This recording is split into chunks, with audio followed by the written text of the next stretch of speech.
Hello everyone, as we are starting our revision session, we will discuss only the few key points of our chapter.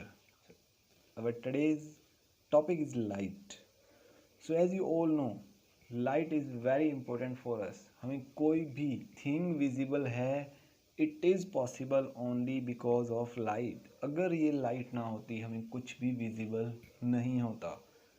Light, we can say the light from the bulb, the light from the tube light or the natural light, the sun. सो इन सभी object से हमें light visible है, हमारे लिए light available है. That's why हम other things को देखने में कैपेबल हैं. अगर ये लाइट ना होती तो हम किसी भी ऑब्जेक्ट को, किसी भी थिंग को हमारे अराउंड देखने में कैपेबल ना होते. फॉर एग्जाम्पल, आपको ये बुक विजिबल है, एट द सेम टाइम अगर यहाँ पर लाइट ना हो तो आपको कुछ भी विजिबल नहीं है. So light is essential. बिना लाइट के आपकी विजिबिलिटी ज़ीरो है. Now moving on to our chapter, what makes things visible. तो थिंग्स विजिबल हैं, it is because of light. Because कोई भी ऑब्जेक्ट अगर हमें विजिबल है तो first of all light hit करती है उस ऑब्जेक्ट को and then it moves to our eyes. Light hits this book, then it is reverting back to your eyes. Light ने पहले इस बुक को हिट किया, यहाँ पे वो रिफ्लेक्ट हुई and it reaches to our eyes, आपकी आईज पर eye. That's why you are capable to view anything. किसी भी थिंग को देखने में आप कैपेबल हैं. तो आपके सामने एक इमेज है 16.1, the arrangement for showing reflection. तो यहाँ पर क्या हुआ, एक कोम की हेल्प से हमने एक स्लिट ऑफ लाइट मीन्स एक सिंगल ले ऑफ लाइट को एक मिरर के ऊपर एंटर करवाया. तो जैसे ही ये यहाँ से इमिट हुई, इट रिवर्ट बैक, वो वापस किसी सर्टेन एंगल के साथ दूसरी डायरेक्शन में ट्रेवल कर रही है. And this phenomena is called reflection. Means whenever light hit any object, it reflected back into another direction at a certain angle following the laws of reflection. Reflection के laws को follow करते हुए जब light किसी object को hit करके किसी another direction में ट्रैवल करती है तो इस फिनोमेना को हम बोलते हैं reflection. Next moving on to laws of reflection. तो रिफ्लेक्शन में कुछ लॉज हैं जो यूनिवर्सल हैं, जो हमेशा अप्लाई होते हैं लाइट के ऊपर. सो लॉज ऑफ रिफ्लेक्शन से पहले हम स्टडी करेंगे incident ray, reflected ray and normal. तो इंसिडेंट रे वो रे ऑफ लाइट है जहाँ से लाइट का स्टार्टिंग पॉइंट है. जैसे अगर मैं बोलूँ यहाँ पर टॉर्च है तो ये होगी आपकी इंसिडेंट रे. किसी सर्टेन एंगल पर ये हुई reflect after hitting the mirror, तो ये है आपकी रिफ्लेक्टेड रे.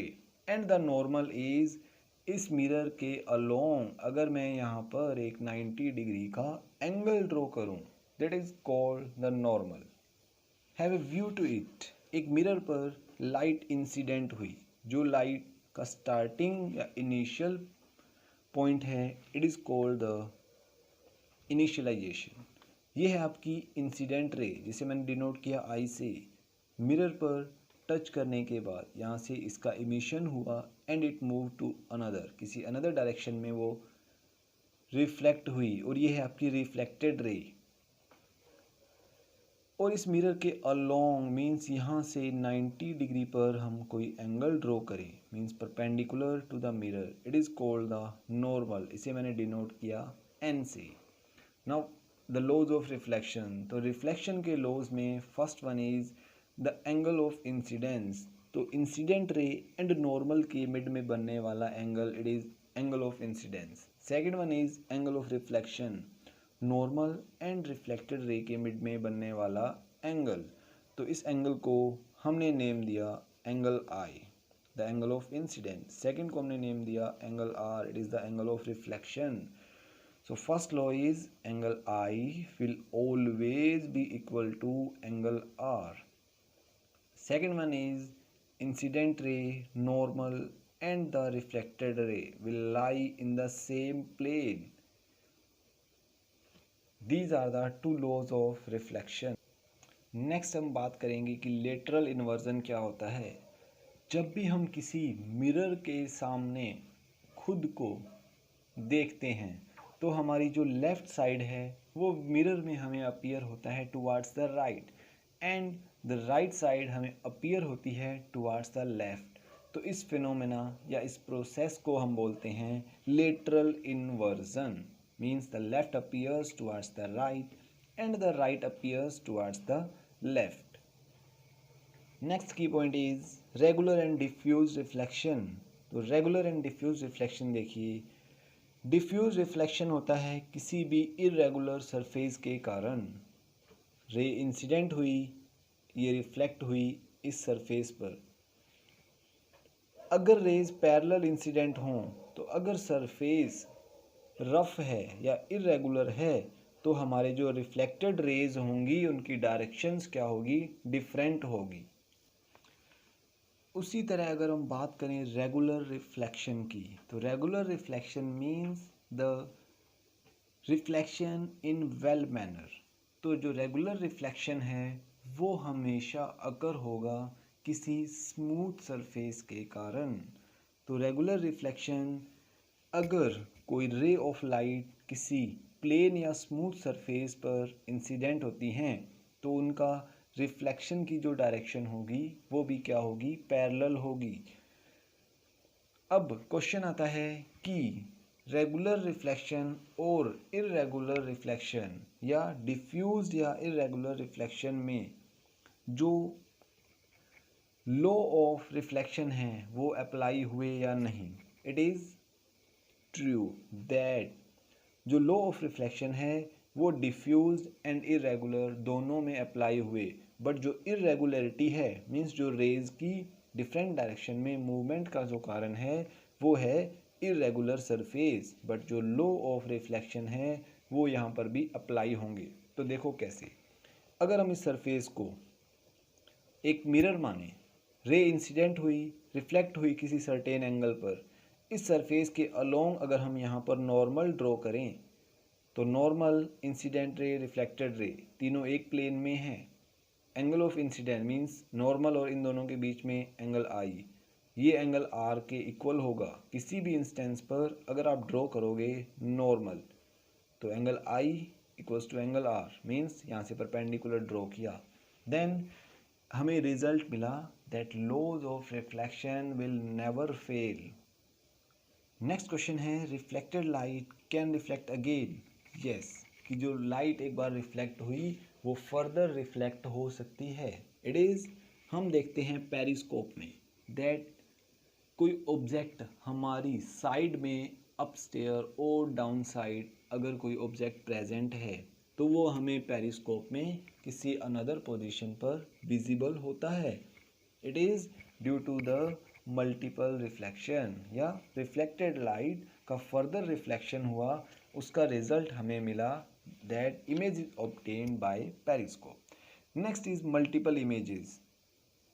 तो जो मल्टीपल इमेजेस का कंसेप्ट है बहुत ही इंटरेस्टिंग है। मीन्स अगर कोई मिरर को हम किसी सर्टेन एंगल पर इंसिडेंट करें या किसी सर्टेन एंगल पर हम स्टैंड करें टू मिरर्स को, जैसे आप एक इमेज में देख रहे हैं, टू मिरर्स को हमने 90 डिग्री पर एडजस्ट किया।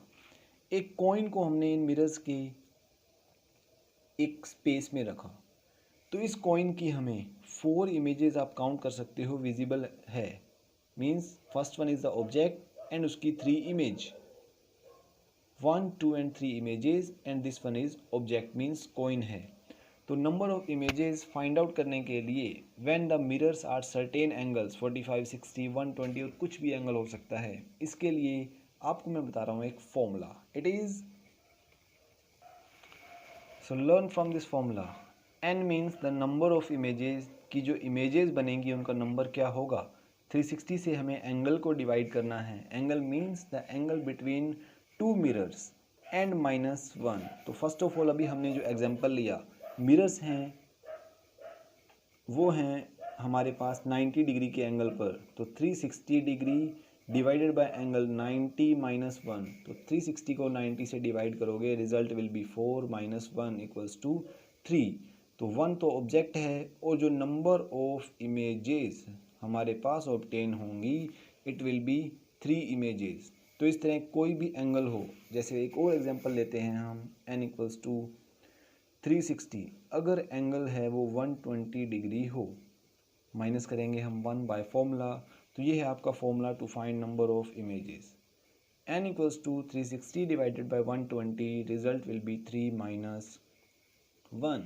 So n equals to 2 means अगर 120 डिग्री पर हमारी मिरर सिचुएटेड हैं तो जो नंबर ऑफ इमेजेस ऑब्टेन होंगी वो होंगी 2. It is the formula n equals to 360 divided by angle minus 1. It is the very important formula which will help you in higher classes also. Next is the sunlight white और coloured. अब question है कि जो sunlight है वो white है या coloured है। इस फिनोमेना को देखने के लिए हम एक एक्टिविटी करेंगे जिसमें हम स्टडी करेंगे द डिस्पर्जन ऑफ लाइट। तो फर्स्ट ऑफ ऑल डिस्पर्जन को समझिए, the splitting of light into its colours. तो किसी भी लाइट का उसके कलर्स में स्प्लिट होना मीन्स डिवाइड होने का जो प्रोसेस है उसे हम बोलते हैं the dispersion of light. Means the conversion of light into its different colours. Light का उसके डिफरेंट कलर्स में डिवाइड होने का जो प्रोसेस है उसे हम बोलते हैं डिस्पर्जन। तो डिस्पर्जन का जो फिनोमेना है वो होता है रेनबो के टाइम पर। तो रेनबो क्या है? Rainbow is a natural phenomena of dispersion. तो जो वाइट लाइट है अगर वो किसी प्रिज्म पर इंसिडेंट की जाए तो उससे जो रेज क्रिएट होंगी वो एक पैटर्न को फॉर्म करती हैं। इसी प्रोसेस को हम बोल सकते हैं डिस्पर्जन ऑफ लाइट। जो ये पैटर्न बनता है ये 7 कलर्स का पैटर्न होता है। इसे हम लर्न कर सकते हैं विबग्योर की फॉर्म में। It is violet, indigo, blue, green, yellow, orange, red. It is VIBGYOR. You are also getting an image of rainbow which is formed artificially by me. You can also create rainbow like this with the help of water, mirror and sunlight. Now next is the most and the very important topic of this chapter, it's human eye. Human eye में कुछ major parts को हम discuss करेंगे। The first one is cornea. तो हमारी जो आई आपको visible है इसके आगे हमारी आईज के अंदर इससे सबसे पहले एक ट्रांसपेरेंट लेयर होती है जिसे हम बोलते हैं कॉर्निया। तो इस कॉर्निया के बिहाइंड डिफरेंट पार्ट्स होते हैं। First of all is behind cornea we find a dark muscular structure of called iris. तो आइरिस वाला जो पोर्शन है इट इज़ ये वाला ब्लैक पोर्शन। इसके सेंटर में एक अनदर स्मॉल होल होता है जिसे हम बोलते हैं प्यूपिल। तो आइरिस को बोला जाता है the colouring portion of human eye. Human eye का colourful part it is called iris. किसी की जो आइरिस है वो ब्लैक हो सकती है, it may be brown, it may be blue और it may be any different colour. Iris के सेंटर में जो होल है इट इज़ प्यूपिल। सो जो आइरिस है ये प्यूपिल में एंटर होने वाली लाइट का जो अमाउंट है उसे भी डिफाइन करता है। प्यूपिल के साइज़ को ओपन या क्लोज करने में हेल्प करता है। तो मीन्स अगर कोई ब्राइट लाइट सडन आइज़ के अंदर एंटर होती है तो आइरिस है जो प्यूपिल के साइज़ को कम कर देता है so that bright light eyes को डैमेज ना करे। और कभी डिम लाइट होती है तो आइरिस प्यूपिल के साइज़ को इंक्रीज करता है so that object would be visible to us. So ये है आइरिस और प्यूपिल का फंक्शन। नेक्स्ट हम बात करते हैं हमारी आइज़ के ऊपर या स्किन और हेयर के जो कॉम्बिनेशन से एक स्ट्रक्चर बनती है it is called eyelid. Lid means हम बोल सकते हैं ढक्कन। तो आइज़ का जो ढक्कन है या eyelid it is the hairs जो हमारी आइज़ की प्रोटेक्शन करता है किसी बाहर से आने वाली हार्म से, जैसे हम बोल सकते हैं डस्ट पार्टिकल से एंड मैनी अदर थिंग्स। उसके बाद आता है रेटिना। तो इस पोर्शन से जो लाइट एंटर हुई मीन्स प्यूपिल से जो लाइट एंटर हुई उसके बाद ये लाइट ट्रैवल करती है लेंस से। तो लेंस की अगर हम बात करें तो हमारी आइज़ में जो लेंस प्रेजेंट होता है इट इज़ कन्वेक्स लेंस। हमारी आइज़ में कन्वेक्स लेंस प्रेजेंट होता है इट इज़ नेचुरल लेंस। यहाँ से जो लाइट एंटर हुई वो यहाँ पर होती है कलेक्ट। तो यहाँ पर जो मस्कुलर लेयर है इट इज़ कोल्ड रेटिना। तो जो रेटिना है यहाँ पर हमारी आइज़ में एंटर होने वाली जो लाइट है उसकी इमेज बनती है। तो जो रेटिना है ये कनेक्ट होता है ऑप्टिक नर्व से।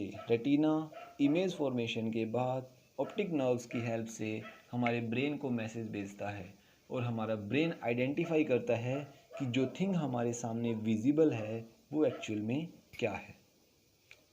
नेक्स्ट है टू सेल्स प्रेजेंट होती हैं हमारी आइज़ में। Two kind of cells are cone and rod sales.